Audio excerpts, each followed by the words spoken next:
Good morning, Brew Daily Show. I'm Neal Fryman. And I'm Toby Howell. Today, you've heard of Gen Z, you've heard of millennials, but later you'll learn about the sandwich generation.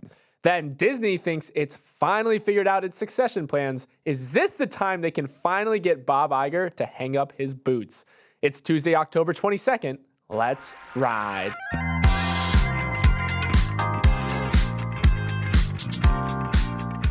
There are only 9 days left of October, so you got to hear about this viral October theory trend before the month ends.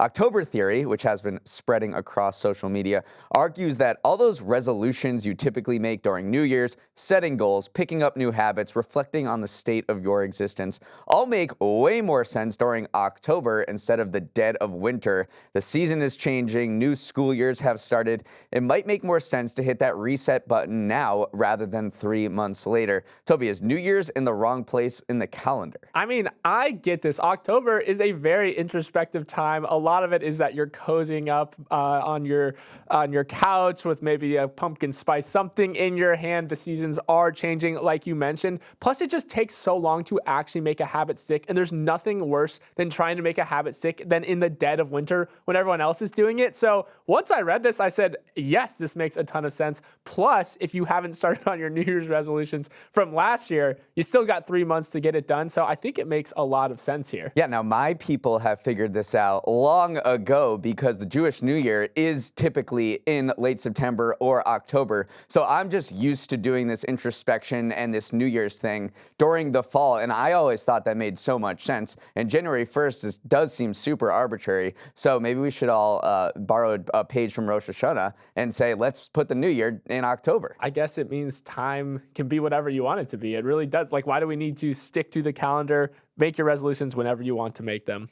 Now, a word from our sponsor, Bonobos. Toby, you said I was looking dashing yesterday. I'd like to return the compliment this morning. You are looking positively spiffy. Oh, stop it. It's just that I finally have some good options to choose from when I look in my closet every morning, thanks to Bonobos. I mean, I used to dread getting dressed every morning. I was caught in a Steve Jobs loop of wearing the same thing every day, except I'm not a visionary founder, so it didn't hit the same. Yeah, wearing the same thing when you're not a billionaire comes off a little differently, but Bonobos did spark some joy in my morning routine. Now it's actually fun to put together a fit instead of being a chore. And it's nice to have a fit that actually fits. Bonobos' wide range of size and fit offerings lets you look your best so you can feel your best. By the way, I do think you could be a visionary founder one day, Neal. I'll stick to podcasting for now. You can find your fit at your nearest Bonobo store or head to bonobos.com and use code BREW20 for 20% off. In the crowded world of AI startups, Perplexity has been a standout. Countless articles have dubbed the AI-infused search engine as a potential Google killer. And just this week, most headlines read how it was in talks to raise $500 million at a valuation of nearly $9 billion. But those same news organizations that were penning those glowing headlines were also secretly cooking up a lawsuit against it. News Corp, the parent company of the Wall Street Journal and the New York Post, is suing the AI-infused search engine for copyright infringement. Yeah, at the core of this disagreement is an age-old grade school problem. The news publishers think that Perplexity is copying their work without giving them proper credit. And in doing so, they are rerouting traffic away from the publisher sites, stealing away valuable eyeballs and revenue in the process. It is the latest showdown in the growing battle between news sites and the generative AI companies that are trying to piggyback off their content. The New York Times also sent a cease and desist letter to Perplexity last week, demanding it stop using its content. Toby, these feuds are starting to escalate. Yeah, this actually dates back to July when News Corp sent a letter to Perplexity warning it of legal action if they continue to use its copyrighted works, and even proposed a licensing deal. They extended this olive branch. They said Perplexity ended up ghosting them. The complaint that this centers on is the fact that, one, they think Perplexity can reproduce full articles if you ask it to. You have to use it in a little bit of bad faith. You have to ask them to produce a full text response to a question. which even though it is in bad faith, it can still do that. It can still really word for word reproduce an article that it's trained on. And then two, the other part of the complaint is that it hallucinates, which is something that we have talked about a lot when it comes to these AI models, where it adds incorrect details that don't necessarily exist in the subject matter. So those two things are why it's been the crux of a lot of these fights between the publishers and generative AI companies, and I don't think we're going to see this one resolve anytime soon. Well, there have been two methods of relationship between news outlets and the growing number of AI chatbots and search engines. On the one hand, some of these news companies are seeing these chatbots as a meaningful source of revenue. I mean, News Corp inked a deal with OpenAI, which makes ChatGPT, that's worth $250 million over 5 years. A bunch of other publishers have inked deals with both Perplexity and OpenAI to allow them access to their content for a hefty fee. And this comes at a time when news outlets are like, yeah, I'd love some of this money that you're throwing at us. And then there is this more adversarial approach. News Corp is suing Perplexity, and then the New York Times also last year sued OpenAI for copyright infringement. So we're seeing two paths that news outlets are following. One is more cozying up to AI, and another is taking them on in court. Still, though, you can't help but draw parallels between these legal clouds that are rising up and the fact that Perplexity is one of the fastest growing startups out there right now. In talks to raise more than $500 million. It'd be his fourth funding round in a year. Its valuation has skyrocketed. It last raised at $3 billion. Now it's in that $9 billion range. So clearly people think the product is something that is great. Jeff Bezos actually backed Perplexity from the beginning. It is one of those products that do seem to be genuinely useful in the age of AI right now. So you have these two contrasting things happening where they are being sued by one of the biggest news publishers out there, but it's also one of the fastest growing startups in the world right now. Yeah, and I just want to note that this isn't a chatbot in the sense that ChatGPT is a chatbot. It is kind of this hybrid between a search engine and a chatbot. It is essentially a better version of what Google AI Overviews is trying to do, whereas instead of you query it, and instead of giving you a list of links that make you dive deeper, it just gives you the answer right away and then cites its sources. The news publishers say that deprives them of people click on their link and going to their website, which is where they make money because they sell ads against this, and then there's traffic. So that is sort of what Perplexity is, and I know you're quite a user. Yeah, I use it every day, more or less, because that is one thing that Perplexity could potentially lay out, is that you do have the sources right there, and very often, at least personally, I do go and click on it because you do want a little bit more information. Where did this actually come from? And it has its little citation numbers that you can click out into. The one thing that has maybe Google shaking in its boots a little bit too is that Perplexity is rolling out ads. It is testing with a small suite of advertisers where you can potentially even interact in a chatbot-esque manner with an advertiser. So a lot of people are kind of shook by Perplexity right now, both on the publisher side all the way up to big tech and Google. It is one of those maybe paradigm-shifting startups, and you can see just from the amount of attention this lawsuit is getting. And I think there's just no question that the business model of search engines is changing thanks to AI. Disney just announced the longest job interview process ever. The house that Mickey built said it's searching for a new CEO to replace current chief Bob Iger, and it will make its announcement in early 2026. This succession battle is sure to transfix Hollywood and will probably be the most closely watched across corporate America. That's because Disney's previous attempts to find a replacement for Iger have been a dumpster fire. And a lot of that is on Iger himself. When he initially ran Disney from 2006 to 2020, Iger pushed back his retirement date 5 times, leaving investors in limbo. When he finally did choose a successor, Bob Chapek of the Parks division, he hated the direction the other Bob was going in, and the board fired Chapek, reinstalling Iger in 2022. So, will Iger finally relinquish control for good in 2026, or is he going to draw this out longer than the end of the Return of the King? You have the right to be skeptical, but Disney says this really is Iger's final 2 years, and yesterday it put an actual timeline on his retirement party for the first time. So let's dive into who the successor could potentially be. Bob Iger has 4 direct reports right now. One is ESPN chairman Jimmy Pitaro, and then the Disney theme parks lead is Josh D'Amaro. Then there's two co-chairs of the entertainment division, which is Dana Walden and Alan Bergman. They have all interviewed with this so-called succession committee in recent weeks. It's probably going to be one of those four. Those one-on-ones with Iger must be pretty intense.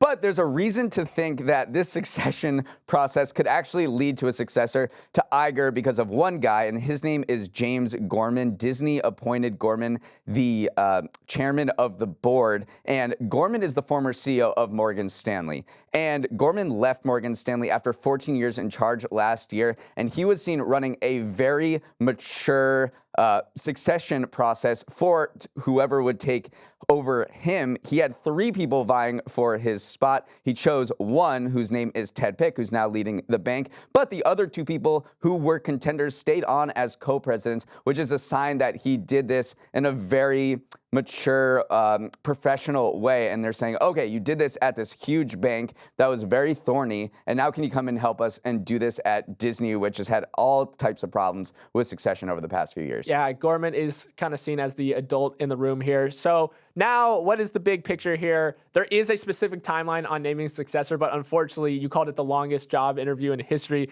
This is going to be hanging over Disney for the next few years. But as long as Iger finally is shown the door, and he doesn't do another reverse head fake, Brett Favre-esque retirement and then come back, I think people are going to be happy wherever this lands. A new rule proposed by the Biden administration yesterday would require private health insurers to cover specific FDA-approved over-the-counter contraceptive products without a prescription and at no cost to consumers. Think birth control pills and condoms, but also emergency contraceptives like Plan B or devices like IUDs. They all make the list of approved measures that would be covered by normal private health insurance plans and without cost sharing. Now, birth control actually did become available to those with insurance without copay back when the Affordable Care Act was first passed in 2010, but still required a prescription. This expansion of coverage to include over-the-counter products would be the biggest in over a decade. Yeah, and there was a big development last year that has spurred this push to cover non-prescription contraceptives, which is the fact that this O pill, which is a birth control, daily birth control pill, became FDA approved for the first time over the counter. That didn't exist in 2010 when the Affordable Care Act was first implemented, so it just didn't, this rule didn't need to exist. But now that that's happened and more could be on their way, that's why the Biden administration is saying, okay, let's have private insurers cover these non-prescriptions as well as prescriptions because they are quite pricey. It's $19.99 for a 1-month supply for O-pill and $50 for a 3-month pack. So they're saying, okay, that's great that they're over the counter, but if people can't afford them, the people that need them, let's issue this rule requiring private insurers to cover them. So there is a brief comment period on this proposed rule, and if it is approved, it would go into effect in 2025. But this proposal comes at obviously a very key moment ahead of the upcoming election. Reproductive rights have been a very key campaign issue, especially following the Supreme Court decision to overturn Roe v. Wade in 2022. Right now, about half of states have a ban or a severe restriction on abortion rights, which they have also seen a big drop in prescriptions for birth control in those states. So that is another reason why the Biden administration is making this priority and why they are doing it right now, 2 weeks out from the election. And this access to contraceptives is very popular across the political spectrum. There's a recent 538 poll around the topic, and they found that around 90% of Americans said condoms and birth control pills should be legal in all or most cases, and 81% said the same of IUDs. It gets a little less popular among Republicans when you're talking about things like Plan B pills, but still 70% overall said these methods should be legal. And that's the question of legality, not access. But the Biden administration is looking at these things and saying, okay, how can we move the needle to get more people, to get them in more hands of more people and make them less expensive? Up next, what is this sandwich generation and why are they under so much financial pressure?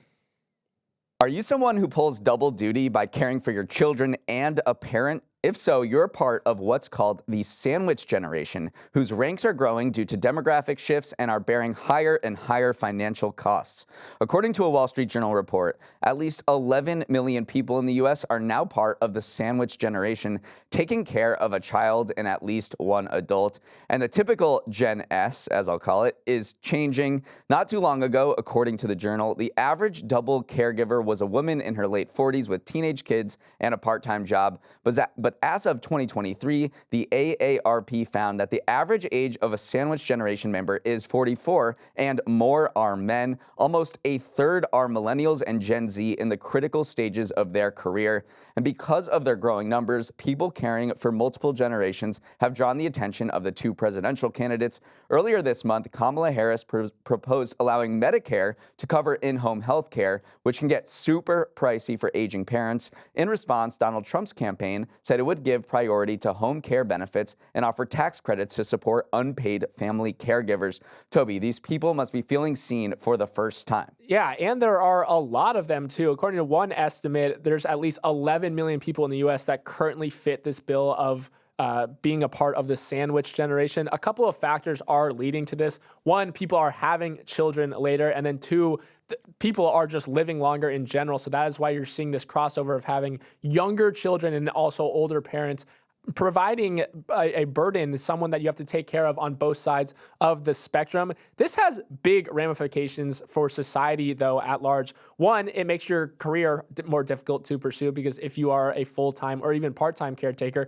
it's harder to prioritize your career. It weakens your quality of life because you are trying to take care of two people at once. It is a big hit to your budget. It is a huge financial burden, and it impacts your family's financial health long-term as well, because say, for instance, you are taking $1,500, $5,000 a month, and you're putting it towards supporting an aging parent. Instead of investing that in the market, that can lead to a huge decrease in the amount of savings you build up over time. So you just keep going down this rabbit hole, and you see how this affects so much of society. Yeah, and actually, to put a point on that, there was an analysis by Northern Trust Wealth Management, and they found that a 40-something contributing $1,500 a month over 5 years to support an aging parent, they stand to lose more than $1 million in retirement savings. If you're caring for children and elderly at the same time, both of those costs are absolutely skyrocketing. According to a Care.com survey, 60% of U.S. families spent 20% or more of their annual household income on childcare last year. That's up from 51% of families in 2021, so a big jump in just 2 years. And then elderly care is also getting way more expensive, especially those home health aides. Median cost of a home health aide climbed 10% last year to $75,500. And then if you talking nursing homes, the average cost for a private room at a nursing home is $116,800 a year. So I know I just threw a lot of numbers out there, but essentially the bottom line is that caring for kids and caring for your aging parents is getting more expensive on both sides. And then one thing that we didn't even really mention is just the emotional toll it takes on these people as well, because if you are having to choose between taking your aging parent to a hospital appointment or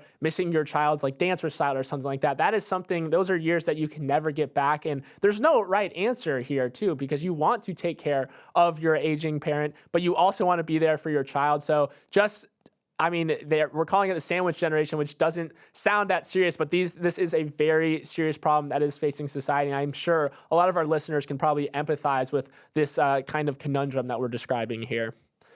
Right now is one of my favorite times of the year, not only because I get to do another episode of Morning Brew Daily with you, Neal, but also late October is when Whole Foods drops its annual survey, peeling back the curtain as to what they see as the major food and beverage trends for 2025. So without further ado, on this edition of Toby's Trends, we're going to dive into what the grocer expects to see lining its aisles next year. The big overarching trend the report identified was a rise in international flavors. The ever-reliable dumpling was highlighted as popping up more frequently, with Asian fusion foods in general poised to explode in popularity next year.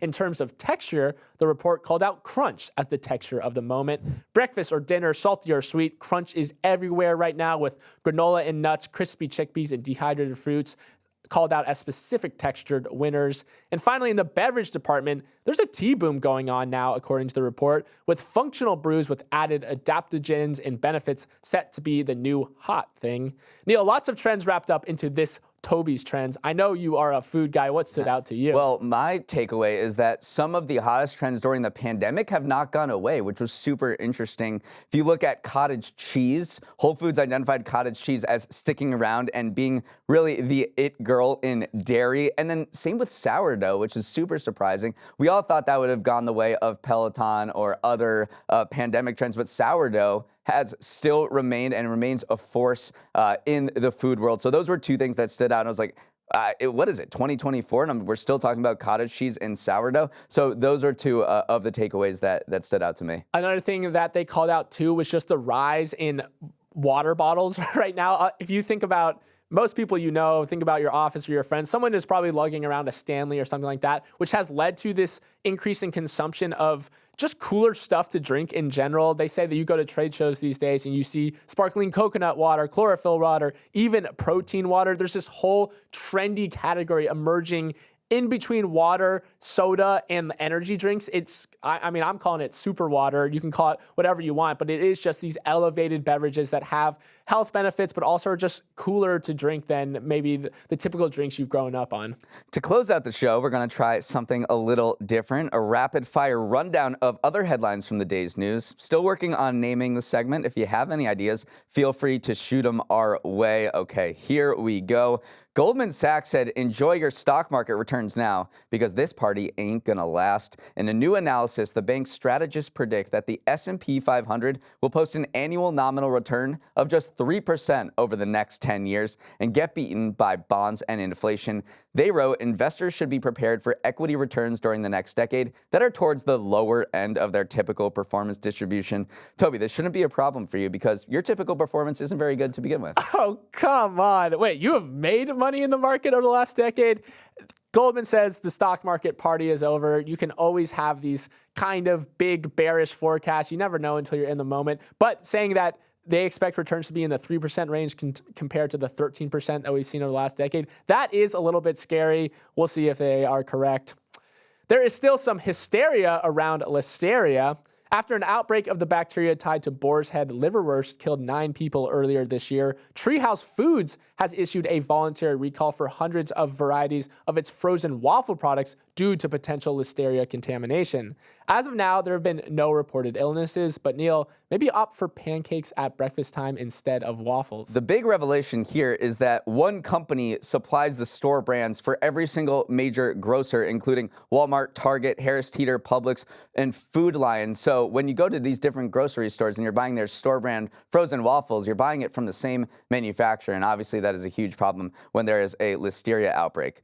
The production company behind Blade Runner 2049 sued Elon Musk, Tesla, and Warner Brothers Discovery for copyright infringement, alleging that Musk used imagery from the sci-fi movie to promote Tesla's robotaxi during the car's launch event earlier this month. The suit accuses Musk of using AI-created images that mirror scenes from Blade Runner 2049, including one featuring a Ryan Gosling look-alike. They got a case? They do have a case. I mean, if you just look at the photos. Separately, too, a director of the 2004 science fiction film I, Robot accused Musk of copying his designs for the kind of his humanoid machines, his self-driving vehicles. I think it's good PR to have these science fiction movies saying your stuff looks so futuristic that it looks like the stuff we put in our movies. I actually think any PR is good PR in this sense.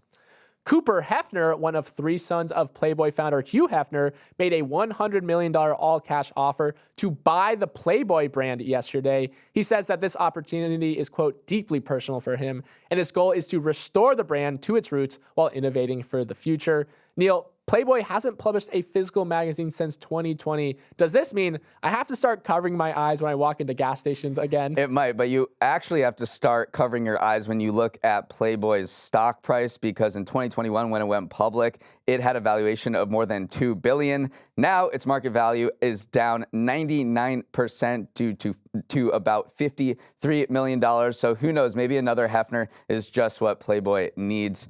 An airport in New Zealand is going viral after it implemented a 3-minute time limit for passengers to hug their loved ones goodbye before boarding the plane. Dunedin Airport on New Zealand's South Island hung up several signs publicizing the rule, one of which reads, "It's hard to say goodbye, so make it quick. 3 minutes max." Another is more direct. Max hug time, 3 minutes. For those speaking, quote, fonder farewells, people should use the car park, the airport says. Toby, is 3 minutes enough to get your hug in? I am so sore for this because, 1, who is hugging anyone for 3 minutes? And then 2, anything to keep the flow of traffic moving at the airport. I mean, the emotional anguish you save by having the airport experience move more smoothly outweighs any emotional loss I am getting from a shorter hug, so I am absolutely for this. Finally, New Yorkers, clear your schedules on Thursday at 10 a.m. because your New York Liberty are celebrating their WNBA championship with a ticker tape parade that will travel north on Broadway to City Hall through what is known as the Canyon of Heroes. It is a fitting way to end one of the more historic seasons in WNBA history. What is going to be your lasting memory from this season, Neal? What is going to be my lasting memory? Watching the Liberty win in overtime that night. That was so exciting. It's going to be New York City's first pro basketball championship in 50 years and New York City's first parade since the 2012 Super Bowl for the New York Giants. We'll see if there's going to be two this fall because, of course, the Yankees are in the World Series against the Dodgers. But the WNBA is in full growth mode. There's 3 new expansion teams coming by 2026, so they just hope to keep up the momentum. That was fun. I think we'll wrap it up there. Thanks so much for starting your morning with us, and have a wonderful Tuesday. For any questions, comments, or feedback on the show, send an email to morningbrewdaily@morningbrew.com. And if you're enjoying Morning Brew Daily, spread the word. Share the pod to those friends, family, and coworkers who might be a little out of the loop and could use a dose of news in the morning. For more sharing ideas, Toby always comes in clutch. Okay, this one's a little random, but I want you to share today's podcast with someone who is really into the show Survivor.